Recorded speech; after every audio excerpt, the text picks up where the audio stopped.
Hello everybody, yes, it is me, back with a brand new video, and today we are going to be talking about Alberta politics today. But before we get into that, guys, as you can already tell, I have done an official rebrand of the channel. We are now officially the PD Project. I've got a new logo. Yes, I may have experimented with a bit of rebranding over the past couple of weeks or so, maybe once or twice, a bit too many. Ignore that. At the end of the day, it is my channel. I could do what I want. So get off my case. Now, let's get into the video. So, a poll has come out about a week ago from Janet Brown, who's a very well-respected pollster out here in Alberta. So, do take this poll seriously. Basically showing Danielle Smith at a 52% approval rating, along with Naheed Nenshi at 47%. Now, over the past while, this is the same Janet Brown poll, having Danielle Smith at 40, the UCP, at 49%, and the NDP at 36%. And the numbers have been quite consistent over the past 2 months. About 2 months. They've been consistently hovering about 13 to 12 to maybe 17-point leads. And there's been a couple like 7, 8, but you get the point. Danielle Smith has been doing very well in approval. So there's a couple things though that the NDP have obviously been trying to, try to get their numbers up. So one thing is they keep bringing up is Danielle Smith is a separatist and wants Alberta to be its own country. Now, that is not true, and Danielle Smith has made this very clear that she's not in favor of independence. But I do know they're going to try and run this anyway. Now, however, if Danielle Smith has one weakness, as a UCP voter, by the way, admittedly, this is her weakness. And I am not going to be voting for independence either. But this is her weakness. And I will show... yeah, I could show you guys here. Doesn't really matter. I mean, this is basically my prediction. We'll get to that in a second. So... the main concern is, you see with the NDP, they're 36, 42%, right? So they're hovering in the high 30s. Now, they could do worse. Probably. They could. We had a poll out by Abacus last year. I know this was a year ago. But the point I'm making is that it could be a bit worse. Abacus data are very accurate as well. So I would believe them. Along with Janet Brown, though, when it comes to Alberta polling, I would say she is probably the most accurate. Abacus data, I'd say, could be the second most. Maybe. Liaison, they can't even poll Saskatchewan, let alone Alberta. So, that's the thing about these national polls. Some of them have shit prairie numbers. And it has been over 2 minutes, so I can start swearing now. Yes. They have shit prairie numbers, some of these polls. Not all of them, but some of them suck when it comes to the prairies.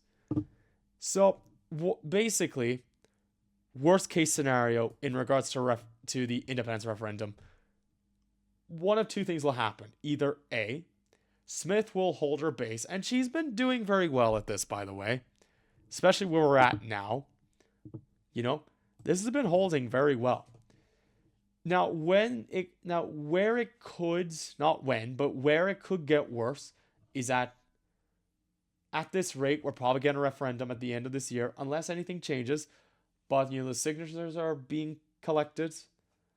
They're being, looked at and examined. We're probably going to get a referendum in October, along with some other referendums. Is Danielle Smith would lose probably 10 to 15% of this base to these parties and others. Now, I don't think it's likely based on what's been happening. With numbers like these and considering all of the shit that Nenshi could throw at her, and it's not budging. Now, the only thing that did budge, and this is the worst thing I think could happen, but this also leads to another point, is in regards to when I think Smith will probably call an election. Probably not this year. Now, I get why people want her to call an election this year.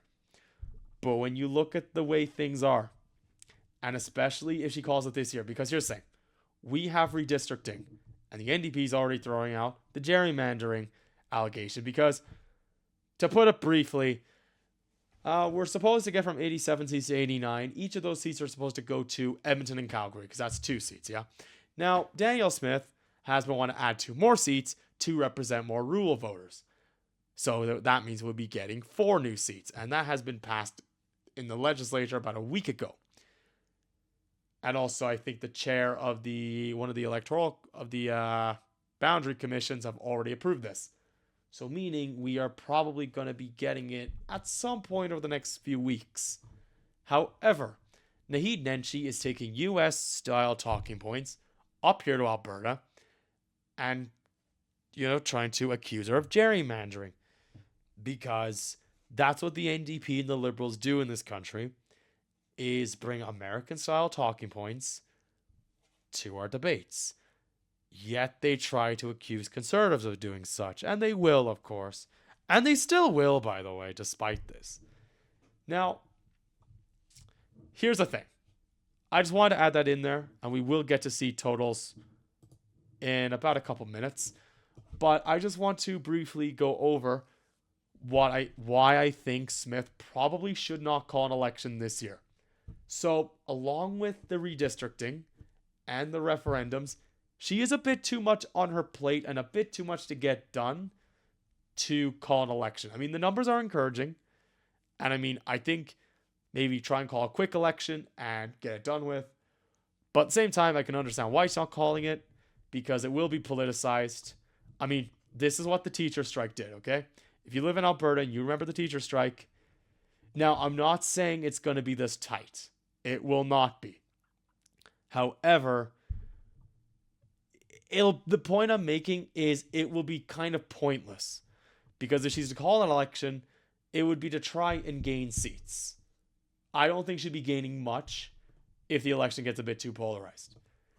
Now, the point I'm making, though, is that you see, back in September, October, this got really narrow. Now, maybe it's not going to be this narrow, but it got narrow nonetheless. Look how much Smith has rebounded, and look how much the NDP has lost. Okay? The UCP has regained their 10 to 15, 17-point lead. Here's the thing. In October 2026, we are expecting a referendum on independence. Now, this is going to polarize the polls. Make no mistake, I do think things will narrow a bit. Okay? I am expecting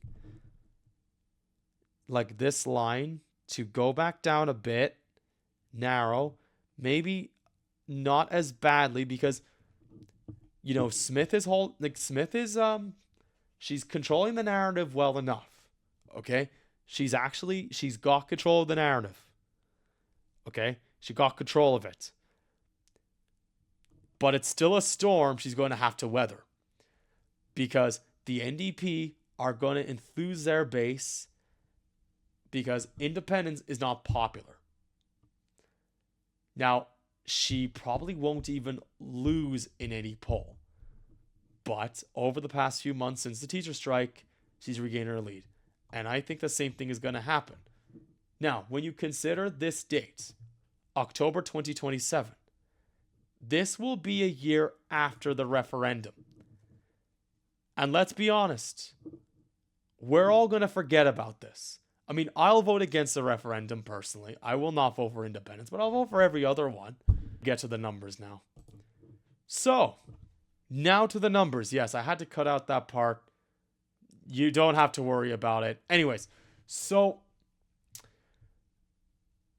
yes, these numbers are a bit not maybe that confusing, but basically this is what I'm going off of. So if Danielle Smith, she has her record to campaign on by October 2027, the referendum will move on. Now, you will probably still have votes for the separatist parties. Some will be a bit angry that the referendum did not pan out the way they wanted to. Some voters will be a bit angry, and that's okay. They will be. But not to worry, because Smith will probably get a lot of Pierre Poilievre style conservative turnout. Okay, maybe not necessary, but you get what I mean. I do think she will enthuse, because if you guys remember 2023, the UCP were not very enthused that year. You know what I mean? They were not very energetic. I think in 2027, they probably will. And I might argue they could do better than this. But I think of the way things are playing out, the way things are working right now, it's probably going to be mid-50s for Smith. Especially if her... Here's the thing. If Smith has a 52% approval rating, there will be conservative voters that won't approve of her, but will still vote for the UCP. They are out there. They will still vote for them. Because there is going to be voters that, that will say, look, Smith's been doing a good job. Like, she has a small majority. She's been getting things done. And I mean, admittedly, she's been doing phenomenal. I mean, she's doing the best she can, given that small majority she has. And I think the NDP are probably going to go down a bit, because Nenshi is not as energizing as Notley was. And the one problem with Nenshi is he is quite a turnoff to a lot of conservative voters in Alberta. Which is why I'm giving him... Like, I know these aren't necessarily 100% matched in the polls, but let's not forget. Polls are one thing, but turnout is another. Because turnout may not necessarily reflect the numbers. Because what if you get a turnout surge of, let's say, I'm going to say 19% turnout for the Conservatives, 1.1 million votes.